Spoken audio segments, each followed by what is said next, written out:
Sous la ville de Palerme, il existe un lieu que peu de voyageurs osent vraiment visiter, les catacombes des Capucins.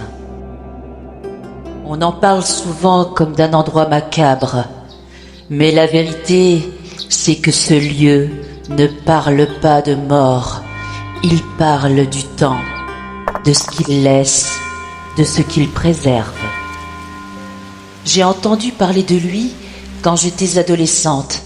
Une émission de télévision montrait le visage d'une petite fille qu'on disait miraculeusement conservée depuis plus d'un siècle. Rosalia Lombardo, la belle au bois dormant de Palerme. Son nom m'était resté comme une musique ancienne. Des années plus tard, j'ai voulu la voir de mes propres yeux. J'étais jeune adulte. Ma mère m'accompagnait.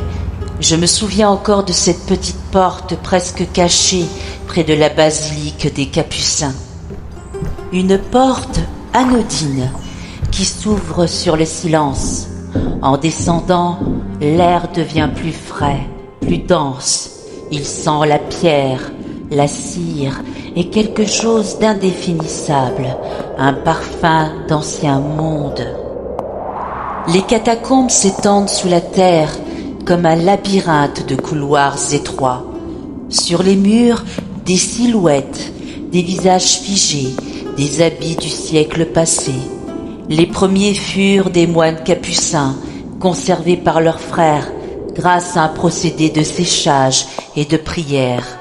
Puis, au fil du temps, des notables, des soldats, des femmes et des enfants ont rejoint ces galeries. Ma mère marchait près de moi, silencieuse. Je sentais que ce lieu la mettait mal à l'aise. Elle ne comprenait pas ce qui pour moi n'avait rien d'effrayant.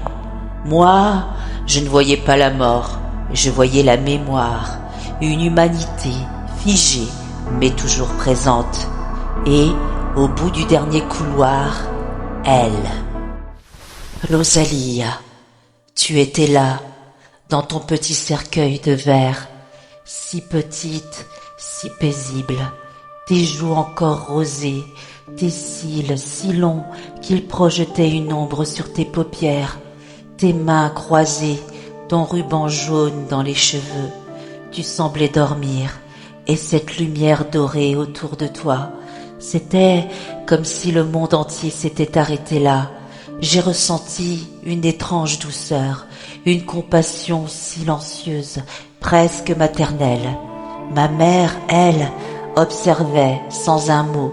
Je crois que pour elle c'était trop de silence, trop de beauté figée. Mais elle est restée, elle m'a laissé m'approcher, me recueillir, me taire. On t'appelait déjà la belle au bois dormant de Palerme. Et c'était vrai. Tu ne faisais pas peur, tu apaisais. Ce jour-là, sans vraiment le savoir, tu t'es gravé en moi. Les années ont passé et la vie a suivi son cours. Mais ton image, Rosalia, ne m'a jamais quittée. Et puis un jour, je suis revenue. Cette fois, j'étais mère. Et c'est ma fille, adolescente, qui marchait à mes côtés. Ma mère, elle, avait préféré nous attendre à la surface. Elle riait un peu gênée en disant qu'elle nous attendrait bien mieux à la terrasse d'un café au soleil. Alors, elle s'est installée pendant que nous descendions, ma fille et moi. Les catacombes n'avaient pas changé. La même porte, la même odeur de pierre et de cire, le même silence. Mais moi, je n'étais plus la même. Cette fois, je descendais en regardant ma fille. Son visage émerveillé, curieux, fasciné. Elle ne voyait pas la mort, elle voyait la beauté. Et dans ses yeux, j'ai reconnu les miens d'autrefois. Le cycle se refermait. Et toi, Rosalia, tu étais là, exactement comme avant, inchangée, toujours endormie, toujours belle. Je t'ai regardée longtemps, et j'ai senti que quelque chose avait glissé sans que je m'en rende compte. Ce n'était plus la même émotion. La première fois, j'avais ressenti de la curiosité et de la tendresse.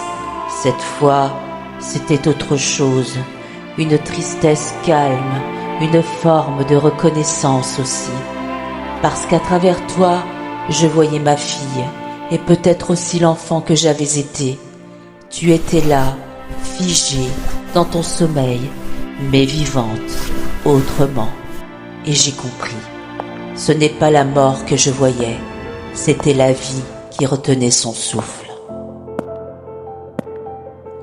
En remontant à la surface, j'ai retrouvé la lumière écrasante de Palerme, le soleil, le bruit, la chaleur du monde vivant.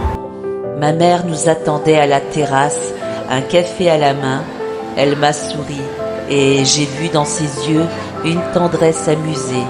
Elle savait, elle se souvenait. Et ma fille, elle, restait silencieuse, comme si elle remontait doucement du même rêve. Je crois qu'à ce moment-là, j'ai senti que 3 générations venaient de se croiser, à travers toi, Rosalia, ma mère, moi, ma fille. 3 regards sur une même enfant, 3 façons d'aimer la vie, même quand elle s'arrête. Rosalia, tu n'as pas bougé, mais moi, oui, tu es restée la même, immobile, dans ton sommeil de verre, et pourtant, tu continues de traverser nos vies. Tu es cette présence qui apaise, qui fait taire le bruit. Tu dors sans dormir, tu veilles. La belle au bois dormant de Palerme. Et à chaque fois que je pense à toi, j'entends encore le souffle de la pierre, le battement lent du silence, comme si la Sicile tout entière retenait son souffle avec toi. Je ne pouvais pas conclure cette histoire sans vous parler d'elle, Rosalia Lombardo, la petite fille qui, depuis plus d'1 siècle, semble simplement dormir sous la terre de Palerme. Elle est née en 1918 et elle est morte à 2 ans d'une pneumonie. Son père, dévasté, ne supportait pas l'idée de la voir disparaître. Il demanda à un médecin palermitain, Alfredo Salafia, de trouver un moyen de la préserver. Salafia était un homme de science et de mystère. Il mit au point un procédé d'embaumement unique au monde, si précis, si délicat qu'aujourd'hui encore, Rosalie apparaît vivante.